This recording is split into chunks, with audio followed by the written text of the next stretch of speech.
Oke, assalamualaikum warahmatullahi wabarakatuh. Di sini saya ingin mepresentasikan proposal penelitian saya yang berjudul Efektivitas Komunikasi Lingkungan Terhadap Perilaku Masyarakat. Sebelumnya, perkenalkan, nama saya Lucky Firmansyah dengan NIM 2401030057 dari Program Studi Ilmu Komunikasi Fakultas Ilmu Sosial dan Ilmu Politik Universitas Islam Syekh Yusuf, Tangerang 2024. Jadi syukur kehadirat Allah Subhanahu wa Ta'ala karena atas rahmat dan karunia-Nya saya dapat menyelesaikan proposal penelitian berjudul Efektivitas Komunikasi Terhadap Perilaku Masyarakat. Saya mengucapkan terima kasih kepada Ibu Perawatin Fajrin, SPD MPD, selaku dosen mata kuliah Bahasa Indonesia Universitas Islam Syekh Yusuf Tangerang yang telah memberikan bimbingan dan arahannya selama proses penyusunan proposal ini. Ucapan terima kasih juga saya sampaikan kepada keluarga dan teman-teman yang selalu mendukung. Penulis menyadari bahwa proposal ini jauh dari kata sempurna, oleh karena itu kritik dan saran yang membangun sangat saya harapkan semoga proposal ini bermanfaat bagi semua pihak yang membacanya. Latar belakang lingkungan hidup merupakan salah satu isu global yang menjadi perhatian utama di berbagai negara, termasuk Indonesia. Permasalahan lingkungan seperti pencemaran, pengelolaan sampah yang buruk, dan berkurangnya ruang hijau semakin meningkat akibat perilaku manusia yang kurang peduli terhadap kelestarian lingkungan. Oleh karena itu, penelitian ini penting untuk mengukur efektivitas komunikasi lingkungan terhadap perilaku masyarakat. Dan selanjutnya ada rumusan masalah. Berdasarkan latar belakang yang telah saya jelaskan, rumusan masalah dalam penelitian ini adalah sebagai berikut. Yang pertama ada sejauh mana efektivitas komunikasi lingkungan dalam meningkatkan kesadaran masyarakat terhadap isu-isu lingkungan. Yang kedua, faktor-faktor apa saja dalam komunikasi lingkungan yang mempengaruhi perubahan perilaku manusia. Yang ketiga, bagaimana hubungan antara efektivitas komunikasi lingkungan dengan perilaku masyarakat dalam menjaga kelestarian lingkungan. Yang keempat, seberapa besar pengaruh komunikasi lingkungan terhadap perubahan perilaku masyarakat di Kabupaten atau Kota Tangerang. Selanjutnya ada tujuan penelitian.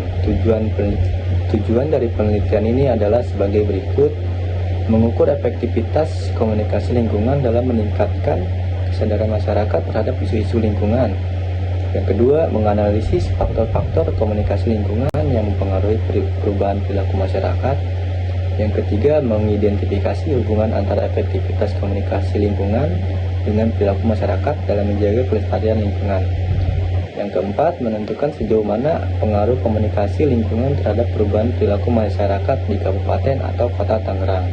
Yang selanjutnya ada manfaat. Penelitian ini diharapkan memberikan manfaat sebagai berikut. Yang pertama, manfaat teoretis. Manfaat teoretis memberikan kontribusi terhadap pengembangan ilmu komunikasi, khususnya dalam kajian tentang komunikasi lingkungan. Menambahnya wawasan akademik mengenai hubungan antara komunikasi lingkungan dan perubahan perilaku masyarakat. Yang kedua, ada manfaat praktis. Manfaat praktis memberikan masukan bagi pemerintah, lembaga swadaya masyarakat atau yang disebut LSM, atau organisasi dalam merancang program komunikasi lingkungan yang lebih efektif untuk mendorong perubahan perilaku masyarakat. Menjadi bahan evaluasi bagi pelaksana program lingkungan dalam menentukan strategi komunikasi yang lebih relevan dan tepat sasaran. Yang ketiga, ada manfaat sosial. Manfaat sosial adalah manfaat sosial meningkatkan kesadaran masyarakat tentang pentingnya menjaga lingkungan melalui penerapan komunikasi yang efektif, mendukung terciptanya masyarakat yang lebih peduli terhadap kelestarian lingkungan melalui perubahan perilaku positif. Lanjut ke bab 2 tentang kajian pustaka. Yang pertama ada komunikasi. Berbicara mengenai komunikasi, ada beberapa pengertian komunikasi menurut para ilmuwan, diantaranya yaitu kata komunikasi berasal dari bahasa Latin yaitu communis yang berarti sama, atau communicare yang berarti membuat sama. Selanjutnya ada jenis-jenis komunikasi yang terbagi menjadi dua. Yang pertama ada komunikasi verbal dan kedua ada komunikasi non-verbal. Yang pertama, saya akan menjelaskan komunikasi verbal terlebih dahulu.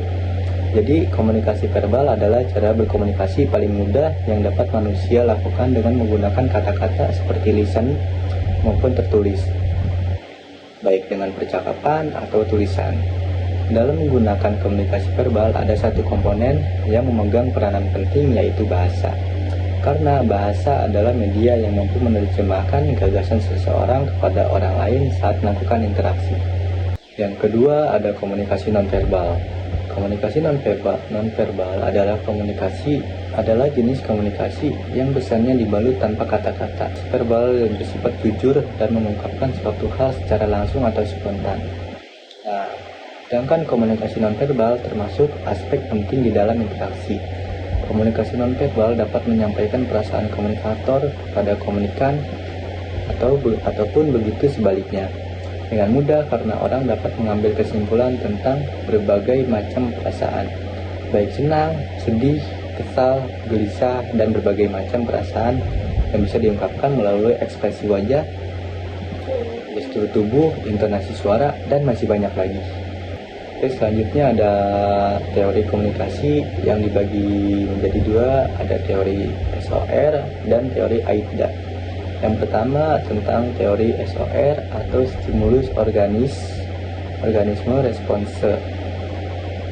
Teori SOR atau stimulus organisme response yang dikemukakan oleh Hofland dan kawan-kawan pada tahun 1953 ini lahir karena adanya pengaruh dari ilmu psikologi dalam komunikasi. Hal ini bisa terjadi karena psikologi dan komunikasi memiliki objek kajian yang sama, yaitu jiwa manusia, meliputi sikap, opini, perilaku, kognisi, afeksi, dan konasi. Asumsi dasar teori SOR adalah bahwa penyebab terjadinya perubahan perilaku bergantung pada kualitas rangsangan atau stimulus yang berkomunikasi dengan organisme. Selanjutnya ada teori AIDA. Teori AIDA merupakan teori yang dikemukakan oleh Wilbur Sehram. Menurut Effendi tahun 2003-305, AIDA adalah akronim dari kata-kata attention atau perhatian, interest atau minat,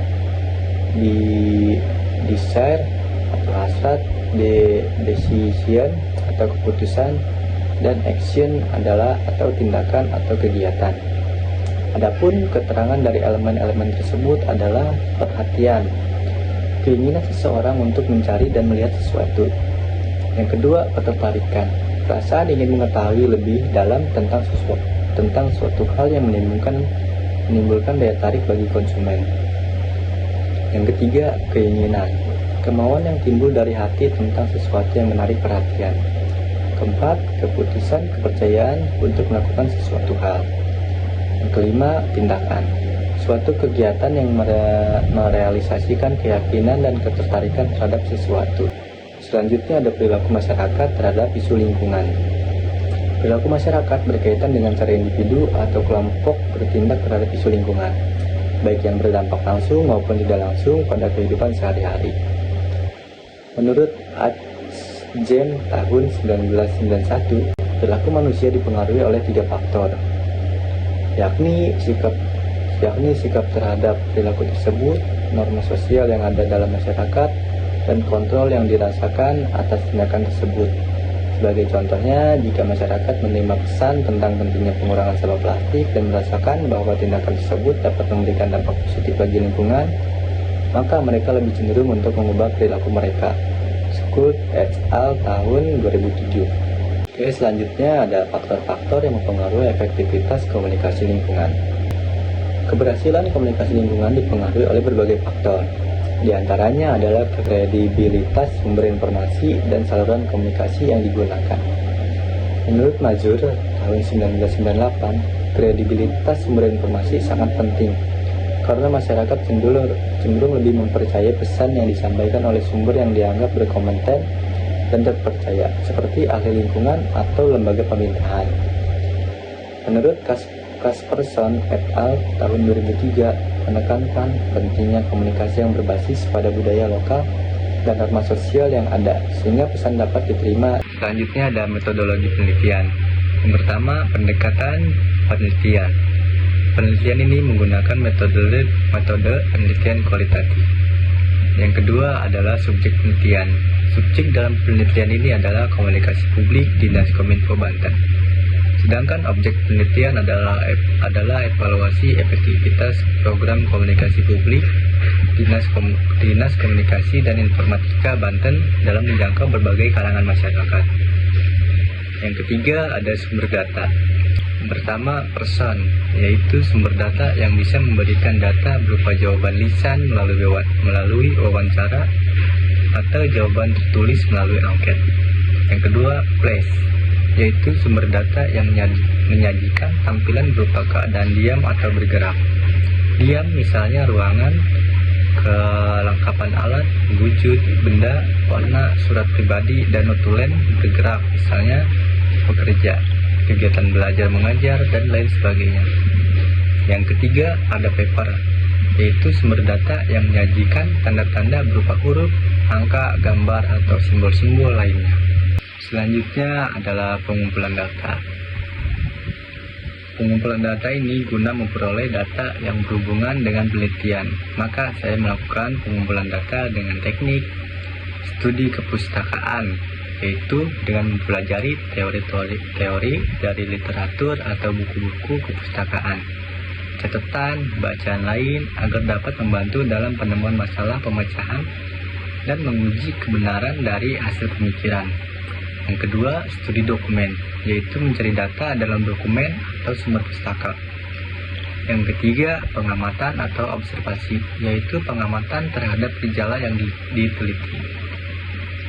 Kemudian untuk yang terakhir ada teknik analisis data. Pada penelitian ini saya menggunakan teknik analisis data kualitatif, model interaktif, dan berlangsung secara terus-menerus sampai tuntas.